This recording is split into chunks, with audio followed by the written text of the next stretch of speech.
Good morning and welcome. My name is Melba Newsom and I am the program coordinator for the Environmental and Epistemic Justice Initiative. And so welcome to the second annual EEJI Summit, which I hope will be the second of many. So the Environmental and Epistemic Justice Initiative is a Mellon Foundation-funded research and pedagogical project that brings together students, scholars, activists, journalists, and public officials in a multi-pronged effort to imagine, design, and develop a humanistic science and technology studies curriculum. At its center is environmental and epistemic justice. Is critically important how we examine and in what ways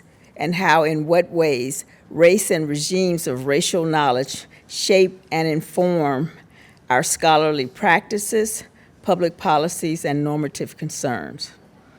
We define environmental justice as the principle that everyone, regardless of race, income, or other socioeconomic factors, should have equal access to a healthy environment and equal protection from environmental hazards.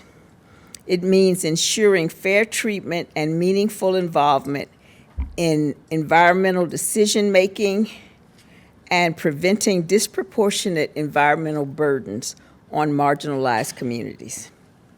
So this year's summit, which we will kick off shortly, will include discussions on energy justice, brain and mental health impacts, indigenous rights, and all how they relate to environmental justice.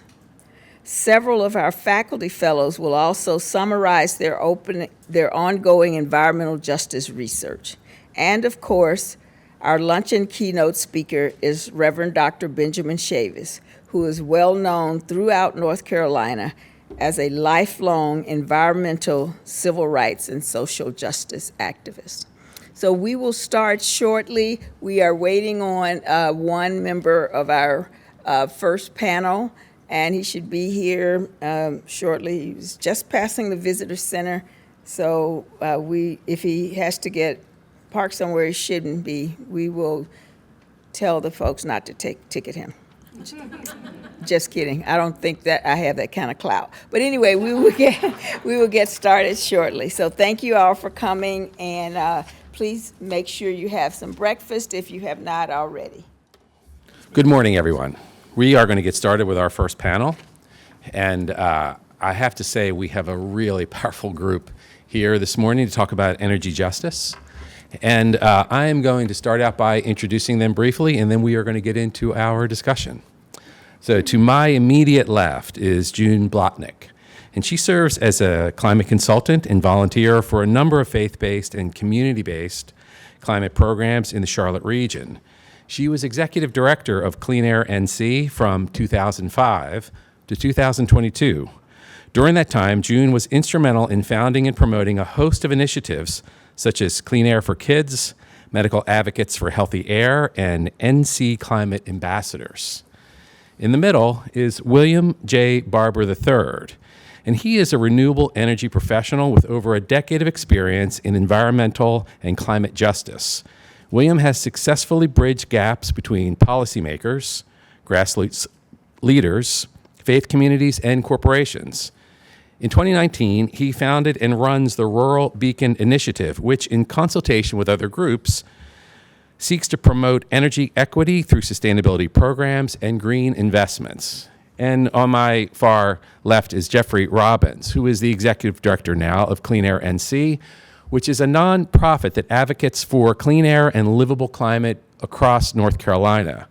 Jeff, who has years of experience in sustainability efforts in the private sector, leads a group that works to address climate change and air pollution through advocacy, education, research, and community initiatives with a special focus on environmental justice community.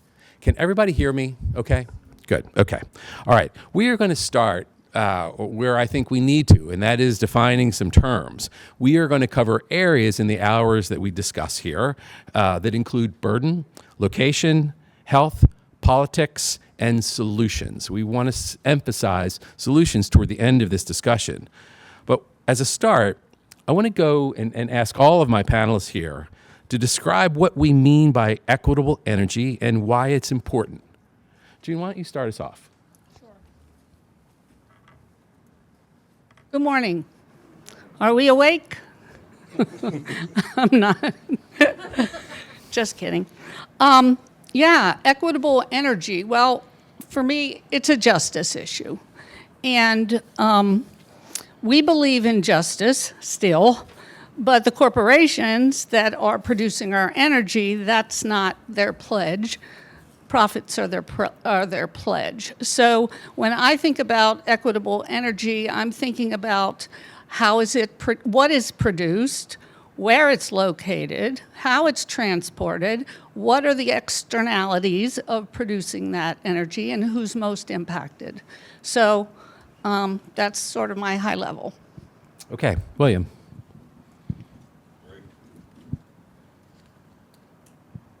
Good morning. Great. I'm gonna try June's approach. Are we awake? All righty. Really looking forward to this conversation. When we talk about equitable energy, I think it refers to a couple of things. One, the fair and inclusive distributions of the benefits and burdens of the energy system. And that includes across race, across income, across geography, across historical contexts.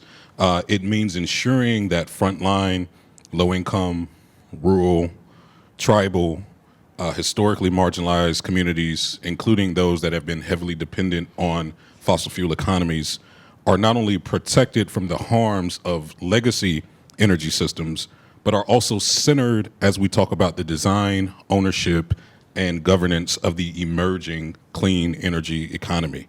Importantly, equitable energy is not just about access to affordable power or clean technology.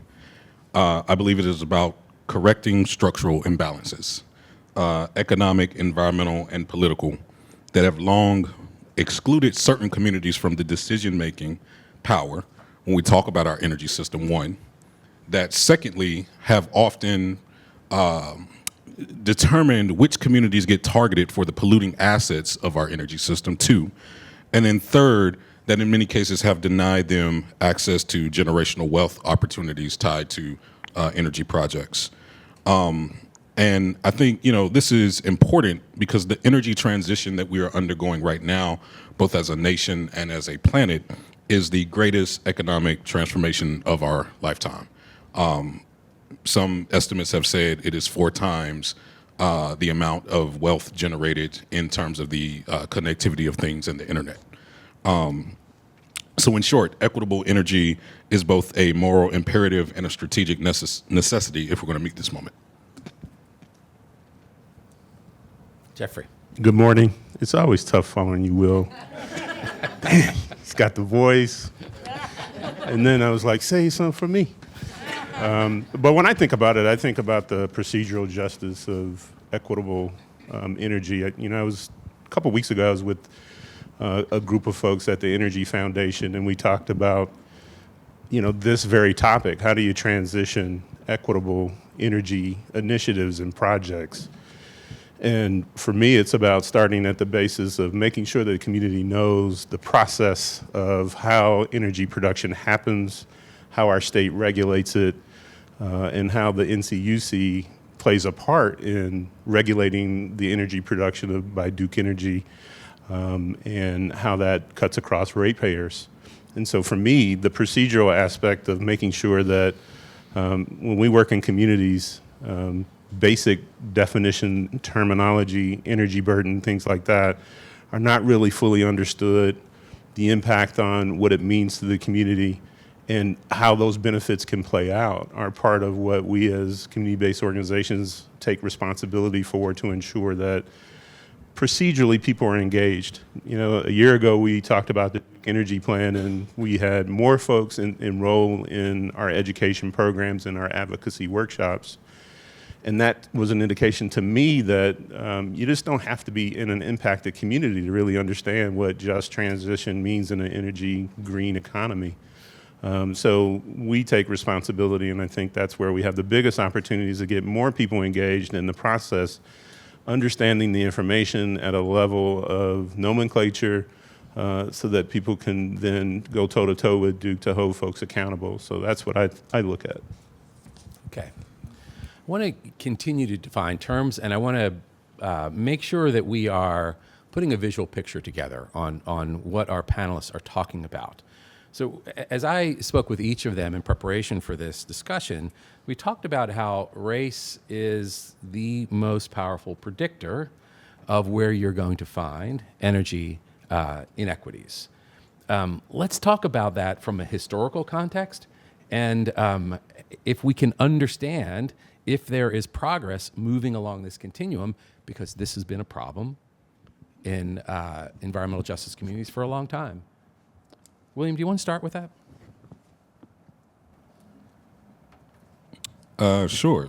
I think, it is a reality that is supported both by research, experience, and data that communities of color, low-income communities, face disproportionate energy burdens and limited access to clean energy technologies. So it's kind of a two-front war.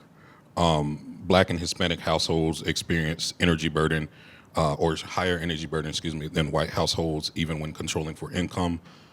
There were studies done in Minnesota where residents in communities of color were found to be more than 3 times as likely to have their electricity disconnected compared to those in predominantly white neighborhoods, even after accounting for income and home ownership. There was a study in St. Paul that found that the poorest, predominantly non-white neighborhoods had a 40% higher energy use intensity compared to the poorest, predominantly white neighborhoods, indicating less energy efficient housing and higher energy costs. And there's historic reasoning, for why this continues to be the case. Much of it, I tie to the situation around redlining. When we talk about the environmental justice, or injustices rather, beginning in the 1960s, when the federal government was seeking to place our national highway system, there were certain communities that were specifically and explicitly targeted because of both their lack of access to economic power to push back, as well as political power to help determine where these major projects were going to be placed. And of course, it was historically marginalized communities, black and brown communities at the time, and immigrants, poor white immigrant communities. These communities were completely disrupted. We talk about our national highway system, bulldozed in many cases to make placement for these major national projects. The challenge and how that connects to our energy system is that as we saw the development of major utilities, energy utilities, they sought to place the polluting aspects of their companies in communities that both had access to these new highways of commerce, but also did not have the political capital or the economic capital to offer significant resistance. And again, these were those same communities that had been historically marginalized. There was a further effect where, because of the proximity to the national highway systems, these same communities that had been historically marginalized, redlined, not allowed to build the political and economic capital to be able to resist, now having major utility assets coming in their backyards, were also now in proximity to these major interstates that were major sources of air pollution. So there's a compounding effect that it's almost as if once it's there, or once the community is kind of in the crosshairs, there are these cascading events that happen. And again, this continues to be the case today, which is why we have to be so central when we're talking about, understanding the critical role that race plays as a determinant. I could go on and on. A study published in Science Direct found that black households bear a greater energy burden than others, unexplained by socioeconomic inequality and primarily driven by extra demand for space heating. there was a study done, which many of you may be familiar with, in terms of the landmark 1987 Toxic Waste and Race report by the United Church of Christ Commission for Racial Justice, that in many ways was rooted right here in North Carolina because of the 1982 Warren County protests, but that found that race was the most potent variable in predicting the location of commercial hazardous waste facilities, more powerful than income, home value, or the amount of waste generated. And I think it's important to note that many of these early studies were not commissioned by the government. These were citizen scientists, many of whom were of the communities that were being targeted, that took it upon themselves to force the issue, to force this data into the public eye, and to begin this conversation that we are still having today. William, thank you for that, and in the breadth of that response. June, I want you to jump in and sort of let us know, where are these communities? And in your experience moving across the state, what do they look like? How do we sort of understand them demographically? How do we understand them from a population point of view? And just from a breadth, that we have a very geographically diverse state, from the coast to the mountains. Well, let me say a couple things. I do want to give a nod to our keynote speaker at lunch, Reverend Ben Chavis, for that commissioning that report back in 1987. I just, when I look at this issue, I see energy justice is racial justice. Health justice is racial justice. Housing justice, related to energy, is racial justice. And so it's all connected to racism. And same like redlining, and go back and back and back. So it's an institutional problem, and we're all aware of that, but in the energy sector and the waste disposal sector, it's very clear. And when people turn the lights on, most people don't think about where it comes from. So in North Carolina, I would say for the last 20 years or so, there's been a lot of groups organized, nonprofits. There's been a lot of community, grassroots groups organized. But what I was doing last night, and what I've used in our work in the past, Robert Wood Johnson Foundation has something called County Health Rankings. Anybody hear that? Okay. All right, so just Google it. It's county health rankings and roadmaps now. But it used to, and I couldn't find it today, but we would look at 100 counties, a list of 100 counties, and look at the different health indicators, okay, that each county had. So which county do you think is at the bottom? Yell it out. I can't hear. Oh, she got it. Robeson County. Wow, All we're right. out of 100. And why do you say that? I guess basically all the stuff that you guys just talked about. Yeah, okay. Right. Cumulative impacts. Right, so in a lot of these places, if Sampson County is another one. Sampson County, for instance, has a wood pellet factory. It has the largest landfill in the state. It has hog farms and chicken farms and all that. When Duke Energy tries to get a permit for something, or any other air polluting facility, the Department of Environmental Quality is really just looking at that one permit. Oh, does it meet it? Like it's the only thing in the county. But they don't look at the cumulative impacts. And so when we think about what's moving forward, I think you might have mentioned, are we making progress? I'm not sure.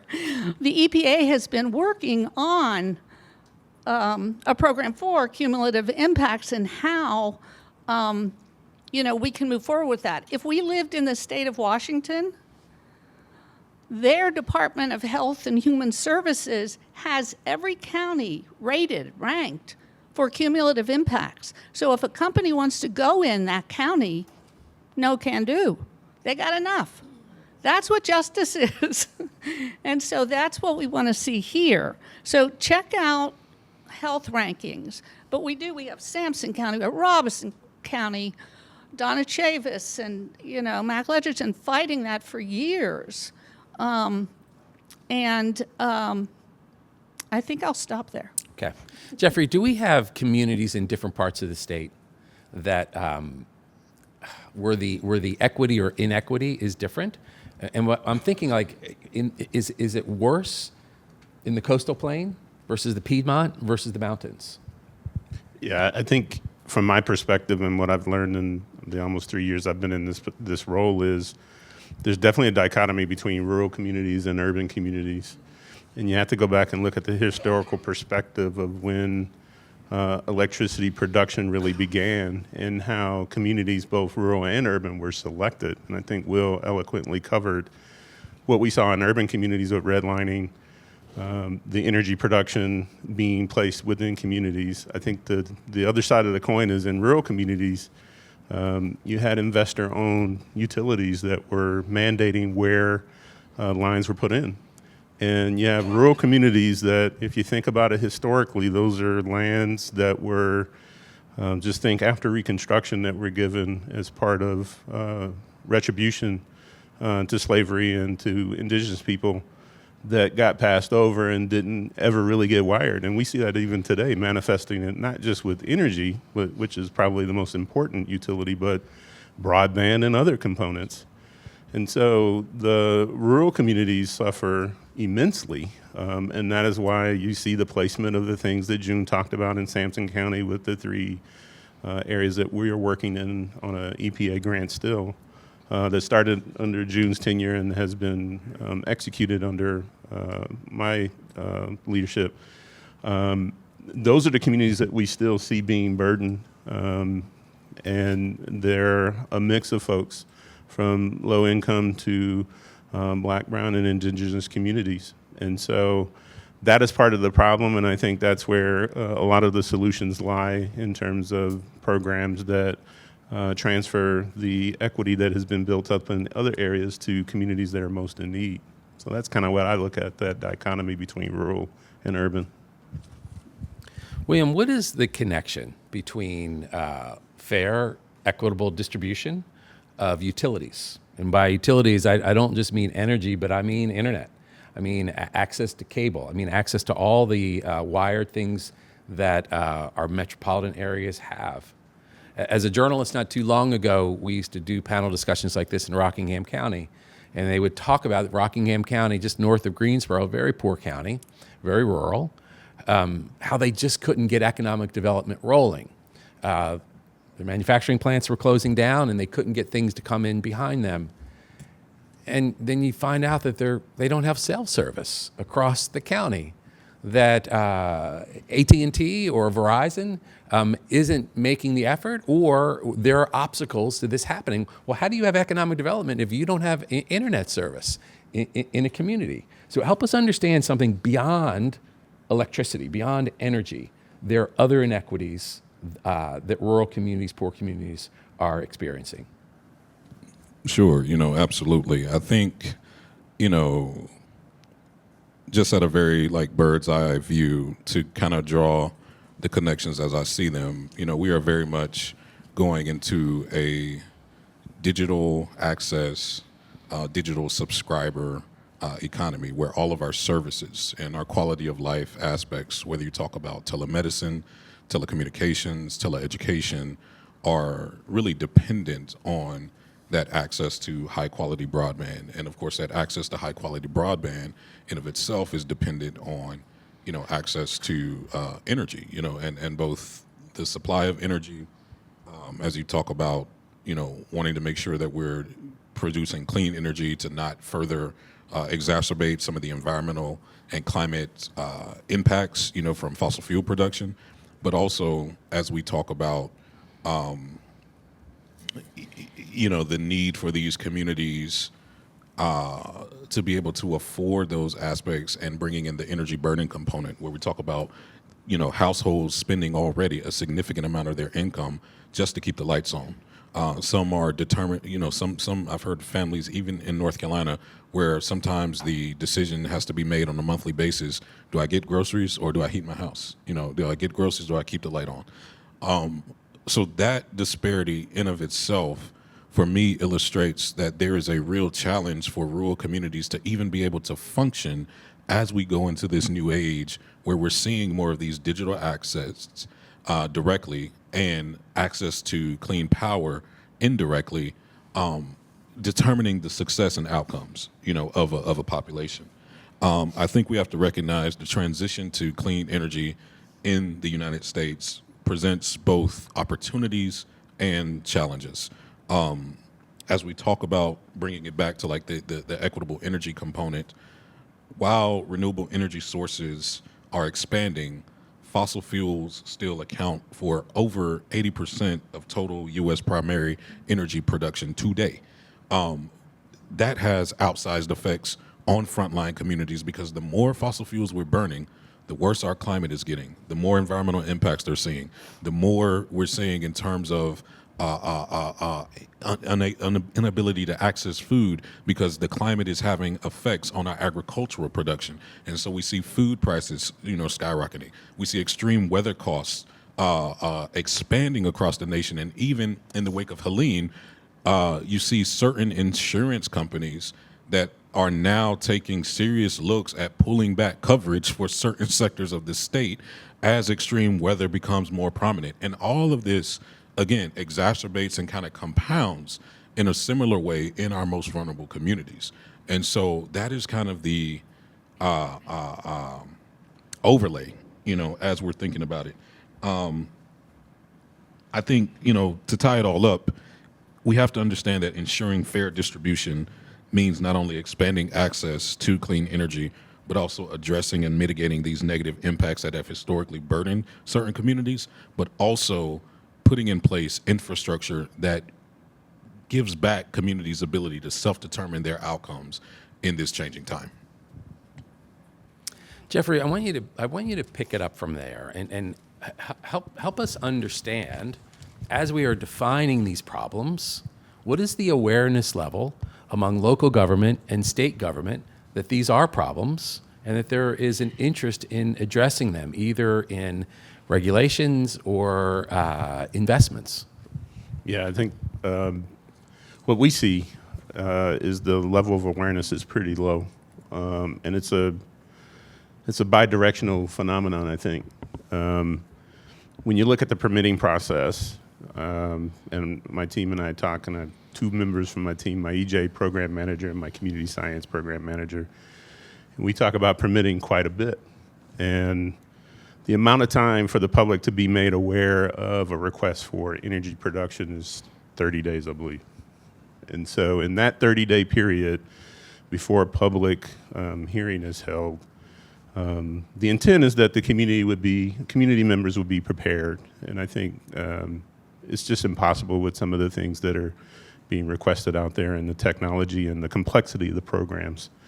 And so I think there's a low level of awareness at the city, municipality, and governing bodies that are issuing permits that gives people enough time to prepare. And organizations like mine and others who are working to educate community members need more time. So that's the I guess the authoritarian side of things. The community side of things, what we see is a very low level of awareness of some of the things that Duke Energy would consider to be business as usual, right? They operate at a level of engineering technology and information that is way above the heads of most ratepayers.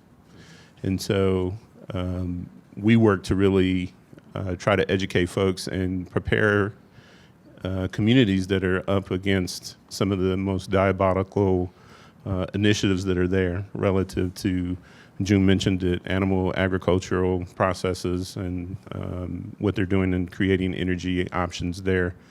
The use of pipelines across our state, right, where Expansion is often done in that same 30-day window. They move very quickly and efficiently because they know they are operating in the cloak of darkness oftentimes. And so there's just a lack of, when you think about it in terms of sustainability, from the perspective of if you are using the resource of land and energy, then you should also inform the people that are a part of the land ownership model and include them in those decision-making aspects. And so there are opportunities, and that is where I remain hopeful, because the more that we can get out in front of the issues and provide education materials, opportunities for learning through webinars, things that people can download, videos, and that type of information sharing that needs to take place, we have a better opportunity to get out in front of it. Now, that's not easy, right, in terms of what that looks like. So I think communities and the outreach that is required is a responsibility of organizations like ours, universities like this, programs that evolve, so that that can be overcome from an education standpoint. The last thing that I would say is the level of complexity and how the responsibility for the energy producing organizations to become more transparent in what they're doing, to include community in what they're saying they're doing, because they have programs, right? And I think that's the thing that is a little bit of a conundrum, because the lack of awareness on both sides, the communication and the channels of operating are just not there. June, you mentioned Sampson County.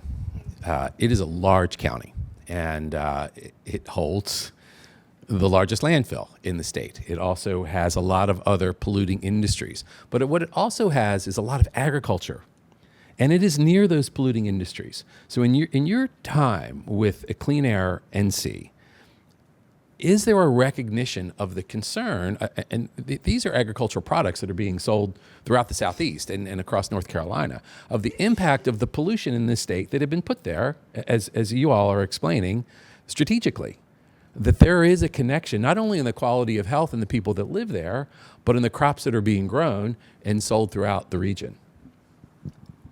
Well, yeah, I think, I've been in Charlotte 40 years.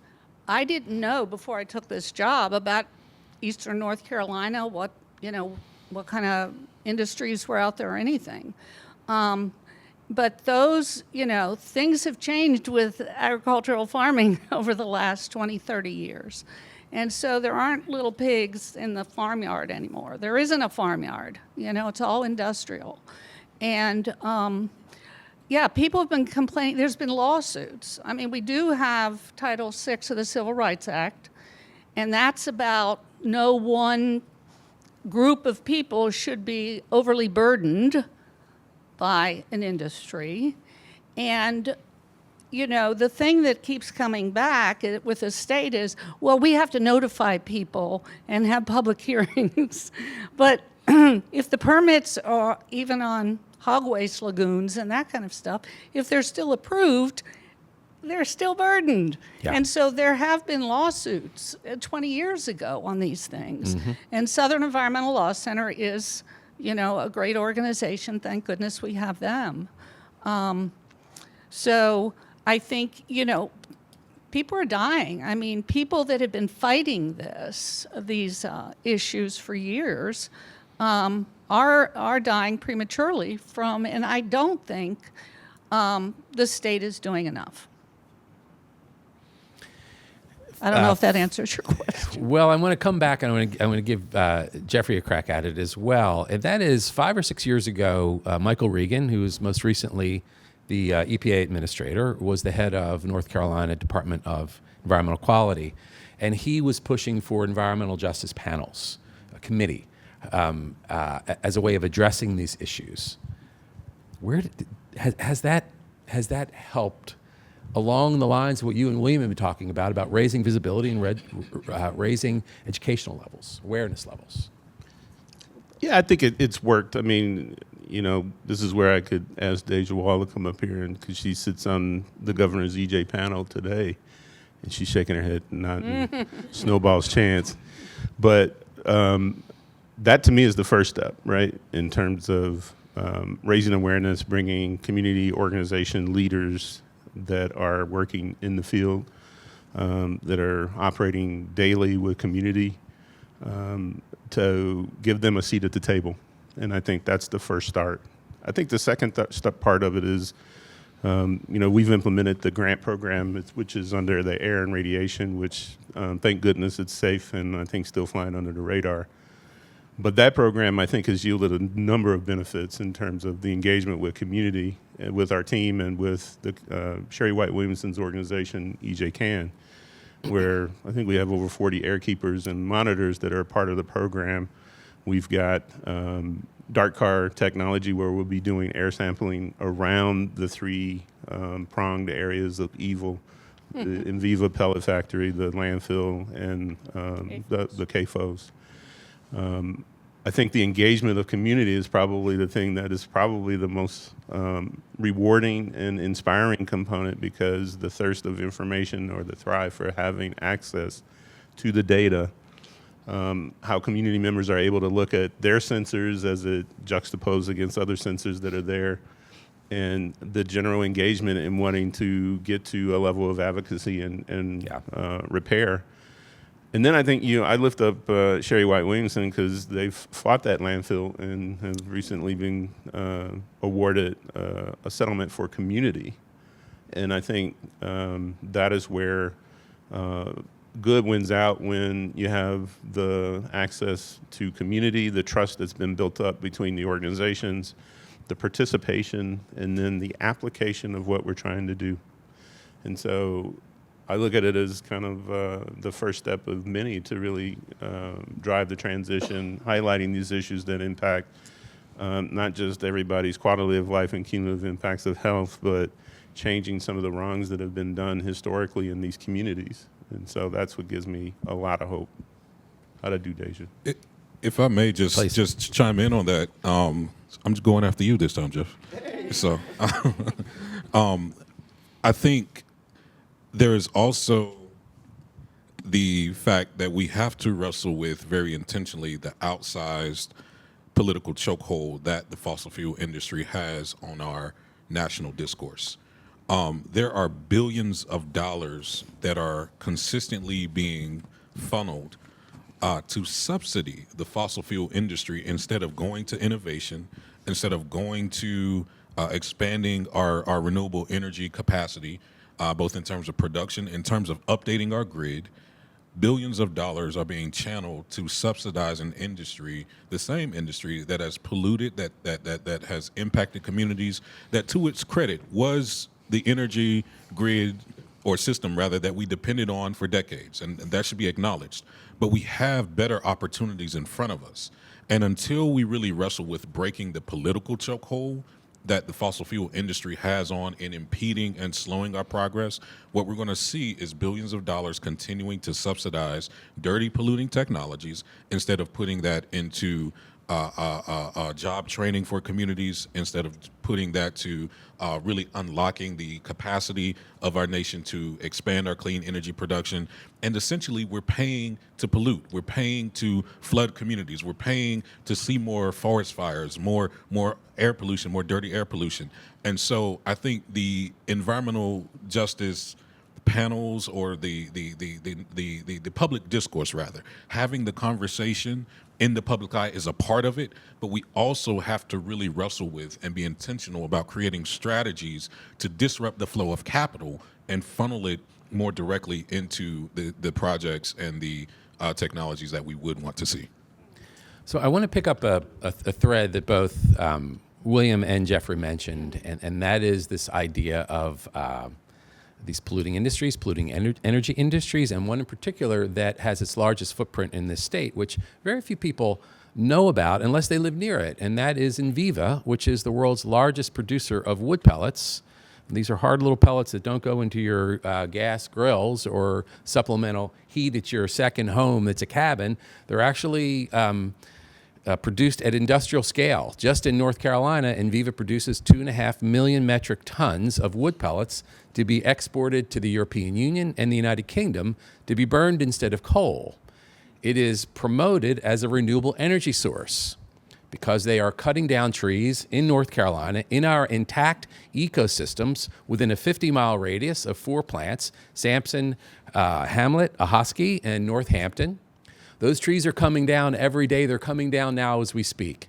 60, 70 trucks a day with full trees roll into these 4 plants where they are pelletized and they are sent to these big domes in Wilmington that you may have seen if you're on the coast, and then they get shipped overseas. There's some irony in this policy because in the European Union, and I should say that as an environmental journalist, I've been covering this story very closely for the last 7 years. What is happening in the European Union, what is creating a demand for an energy source that didn't exist 15 years ago at this scale, is the fact that it is mandated, is required by law for all the energy providers across the European Union and the UK to stop burning coal by 2030. And they've created a policy to call wood pellets a renewable energy source. And because they have classified it as renewable, they don't count the emissions that come out of the smokestacks throughout the 27-nation EU and in the United Kingdom, which has the largest wood pellet burning plant. Those emissions are supposed to be counted in the United States. I can promise you they are not. And so on paper, they are phasing out coal, and they're burning wood in the same plants that they were burning coal in. And here's another irony. You have to burn a lot more wood to create the same amount of energy as coal. And so burning wood pellets, while you're not burning coal, is actually putting 30% more carbon emissions up into the atmosphere than burning coal. So few people know about this. In my view, as a climate journalist, this is one of the biggest underreported story that's out there. And North Carolina is the epicenter with 4 plants. Now, Enviva went bankrupt last year. There are a variety of reasons for that, but they still have their 4 plants here. They're still operating. Those are some of the poorest counties in the state. And I want the 3 of you, to the extent that you can complement what I've just said, what is the impact on those communities? I report mostly on the impact overseas. This is not getting us toward our Paris Agreement goals and Paris Agreement pledges. But here in the United States, there are 28 of these mills from Southern Virginia to the Deep South, having an impact in pretty much all environmental justice communities. That's the only place they operate. What's your experience with this here in North Carolina? Thanks for bringing that up. And I'm glad you're an environmental reporter, and I'm glad you dug into that because a lot of people don't know about wood pellets. And so the impact on the community, I was involved with, we sued the state of North Carolina over a permit that the Division of Air Quality was giving to Enviva in Richmond County. And so that's sort of when we were starting to put air monitors out. The technology changed, you could get these portable air monitors. But, how it impacts people, again, the cumulative impacts, but the noise, the 24 hours of truck traffic, the diesel pollution going in there, health impacts. I mean, really, I'm a big fan of health impact assessments. I think that every polluting industry that wants a permit from the state of North Carolina should have to do a health impact assessment to see what it's going to do. And so there are people in the state government and Department of Health and Human Services that are tracking things, but they're not doing that as a practice. So I'll turn it over to anybody else. Will, are you familiar with wood pellets counties? Yeah, we actually worked on this issue when I was on the state, the DEQ, Environmental Justice and Equity Advisory Board, along with Secretary Regan. I mean, I think about it from the kind of totality of the climate perspective. I think, the whole wood pellet and biomass conversation is really like putting our heads in the sand, when we think about the issue writ large. Justin, you hit on a couple of the points, but one, the fact that we're using a combustion process that emits, additional GHGs and are saying that's good for the planet, I mean, that should be questionable. But then when you really dig down into the issue, there are other major concerns. Two is the fact that Enviva claimed, years ago, I think it was 2018, that they only utilize wood waste as their source product, to create the wood pellets. Well, that was found to be proven false, and they're actually harvesting entire trees. Well, then you go from there and say, well, if we're harvesting trees, which are the lungs of our planet, and naturally sequester, major amounts of carbon, from our atmosphere, how are we undercutting our ecosystem's ability to mitigate, the harm that is being done at the industrial level? Yeah. So that's another aspect to think about. And then you compound that with the fact that a lot of the studies that provide the estimates around the carbon neutrality or the net benefit, perceived net benefit, also do not account for the transportation emissions. They do not. For both harvesting to plants and then shipping them Yeah. overseas to Europe. And there was a study done by the, we're seeing activism in Europe push back against this, the ESAS, the European Academic Science Advisory Council, Yep. concluded that policies that are promoting wood pellets as carbon neutral are actually misleading. And so the total effect of that is that I think it's almost greenwashing, where we're trying to say and alleviate the public that, we're taking these steps, this is really impactful in the fight against climate, but in actuality, we're kind of shooting ourselves in the foot a little bit.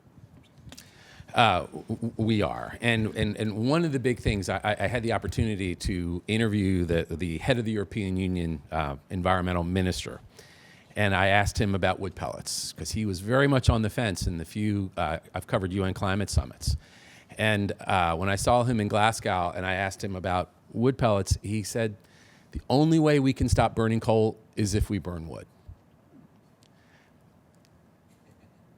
I've actually had forest ecologists tell me we would be better off burning coal and leaving these forests standing, because they would sequester more of the carbon emissions that are going up into the atmosphere. But this is the policy dilemma. This is a choice on the part of the European Union and the UK to pursue this. Now, I'm keeping an eye on the clock, and we've got about 20 minutes left. I want to start shifting this to solutions. But before we get there, I want to talk about Senate Bill 261 as it pertains to Duke Energy. Now, we've been talking about Duke Energy without really naming them pretty much since we started this conversation today.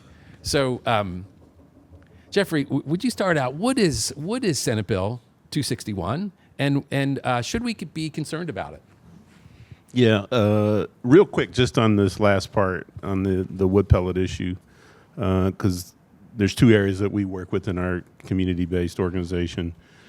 The area that's kind of the most telling is what we see in Wilmington, and Deja pointed this out a few months ago. We can tell when the trucks are going in for delivery. We can tell when the vessels come in to load. We can tell when they're loading because of the dust, as well as the monitoring signals that go off. And we can tell when the vessels go out. So if that's any indication of the disvalue chain of what the pellet industry means, not to mention the impact to communities like Miss Ruby and Richie Harden out of Northampton. So it's more significant and severe than people know. Pivoting to 261, 261 is one of the insidious bills that was introduced a few weeks ago. And essentially, first and foremost, it takes all 2030, 2050 goals off the table for Duke. And if anybody knows what that was, is obviously alignment to Paris Accord and moving towards zero emission. The second thing it does is that it enables Duke to charge for infrastructure investment to ratepayers before that equipment is even generating an ohm of energy. Yeah, that's right. And so that, to me, is probably one of the most insidious things, since having spent 29 years in corporate America and know how companies invest in infrastructure, aircraft, plant property and equipment. That should outrage people that a major corporation, a monopoly in this state, is allowed to push its infrastructure costs onto its ratepayers. There are some other components of that, but I think those are the two main things that kind of stand out to me. in terms of their lacks. I think that one of the other things is it takes off the table the pace of renewable energy procurement, equipment, and storage. And so it's ironic that, I mentioned that because one of the ways I got involved with June and Clean Air was through volunteering, and I did an analysis on Duke's procurement of raw material and equipment for renewables. And it was pitiful because as a project manager that has worked on multi-billion-dollar projects globally, the pace of acquisition of renewable energy was an indication that Duke was not serious about it. They weren't taking the necessary steps to start the procurement process based on their own internal reportings and based on what people know about supply chain and logistics and procurement of massive amounts of equipment.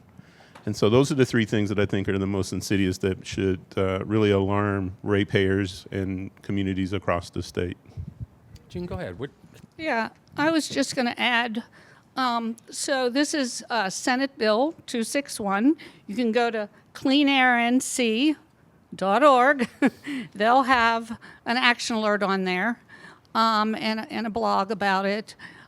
This was introduced by Senator Paul Newton of Cabarrus County. And I just so happened to be in Cabarrus County last night speaking to a Methodist church about climate change, and they all knew who he was. And the United Women of Faith wrote to him a letter about it because it's so bad. But anyway, the point is, he used to work for Duke Energy.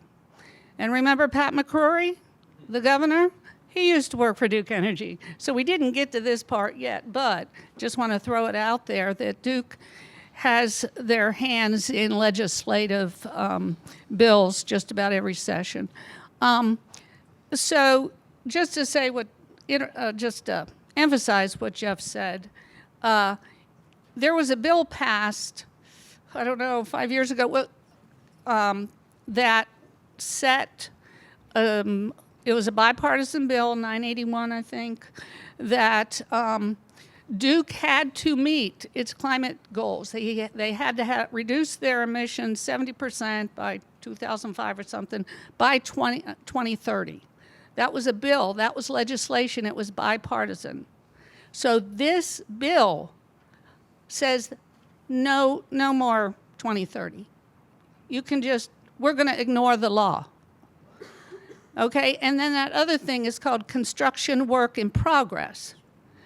And if they're going to build more pipelines, if they're going to build more plants, they can charge you while they're building them. And if they never finish, like in South Carolina, a nuclear power plant, you still have to pay for it. So most of us don't know about it. So Jeff and I have been talking about how do we get this information out to people.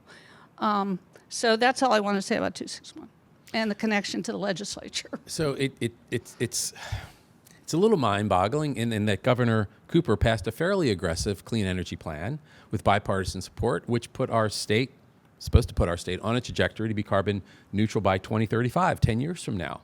And this essentially, Duke is a monopoly. They are our only energy provider. This will undermine the very goals of Governor Cooper's clean energy plan? Yes, absolutely. I think, but even more than that, I think we have to wrestle with like a basic read of, what is happening here. The more fossil fuels our utilities produce, the more extreme weather happens to communities across the state. The more extreme weather that happens to communities across the state, the more existing energy infrastructure is destroyed and needs to be rebuilt. It delays communities, lives are lost, et cetera, et cetera. Take Helene, for example. With Hurricane Helene, over 360 Duke substations were destroyed as a result of that storm, one of the worst in our history. Now, as Duke rebuilds those substations, those costs get passed on to the communities affected, to the ratepayers. Okay. Take it further. Now, with SB 261, what they are saying is essentially ratepayers would have no say no ability to incentivize the utility to stop producing those fossil fuels that are contributing to this dramatic cycle in the first place. So they're essentially saying, shut up and take it.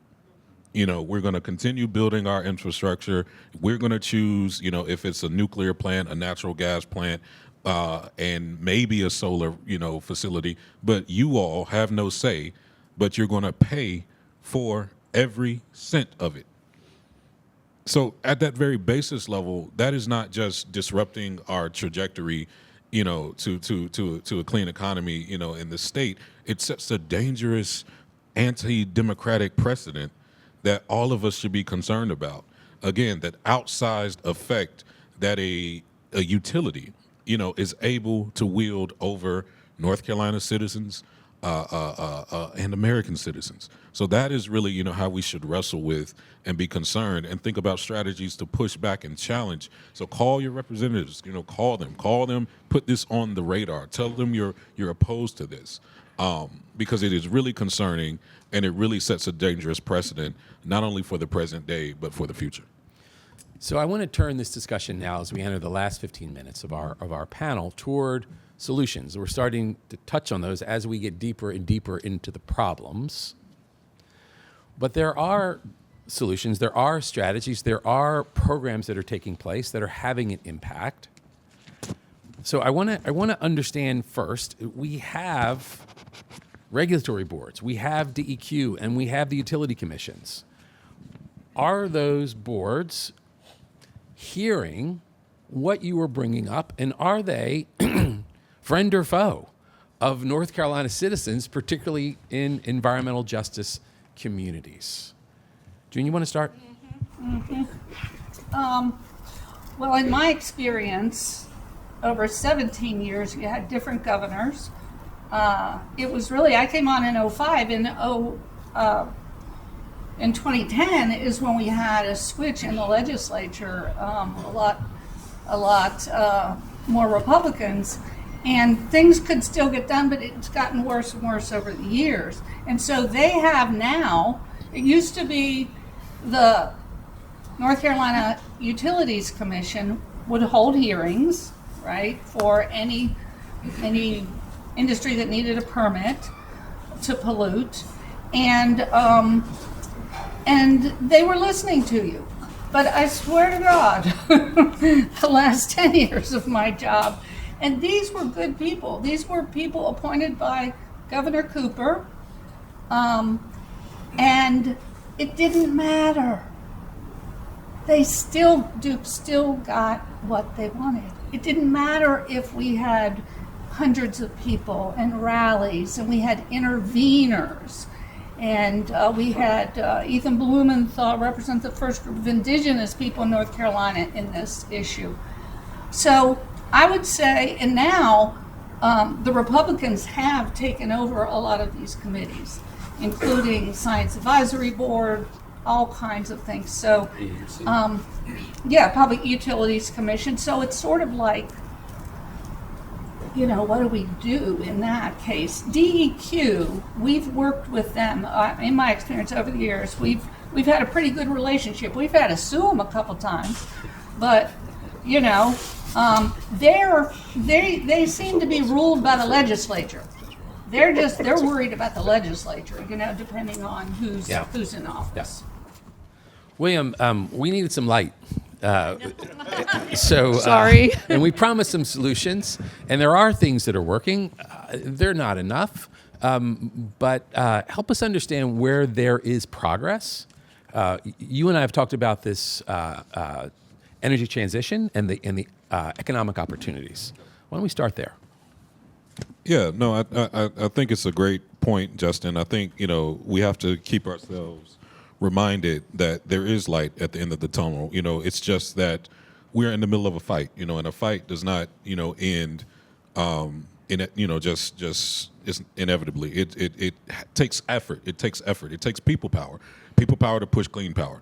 But I think, some of the opportunities that we're seeing The federal government has shown that it has the ability to be responsive to these concerns. We saw the passage of the Inflation Reduction Act, in August 2022, and since then, the U.S. had seen over $422 billion in clean energy investments happen domestically. The U.S. saw the creation of more than 400,000 new jobs across 751 projects in 48 states, mostly Republican states. The CHIPS and Science Act, collectively catalyzed over $1 trillion in private investment, including $215 billion in clean power and $93 billion in clean energy technology, manufacturing, and infrastructure. So it is possible, and it is possible to generate kind of this mass market adoption to steer the course of where we are putting our massive financial resources to promoting these technologies. Now, of course, recently we're seeing attacks on that. We're seeing attempts of the current administration to roll back those efforts, to disrupt, the job creation, to slow and to stall projects. But nonetheless, we must persist, and we must, generate and show demand for clean projects that will fuel our clean future. All of the issues that we kind of highlighted at the front.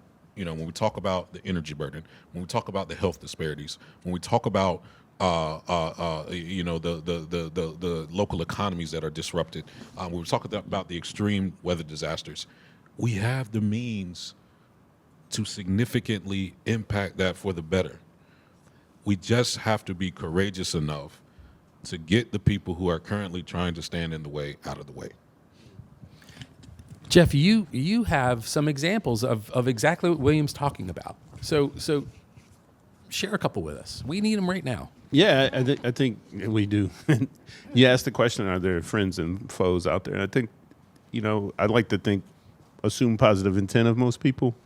And I think, Ruby and a few of us were at DEQ probably 4 or 5 weeks ago, working with them, right? So they're sitting at the table. We have the quantitative information that we're collecting. Now they need, qualitative information. So I think that's where there is help.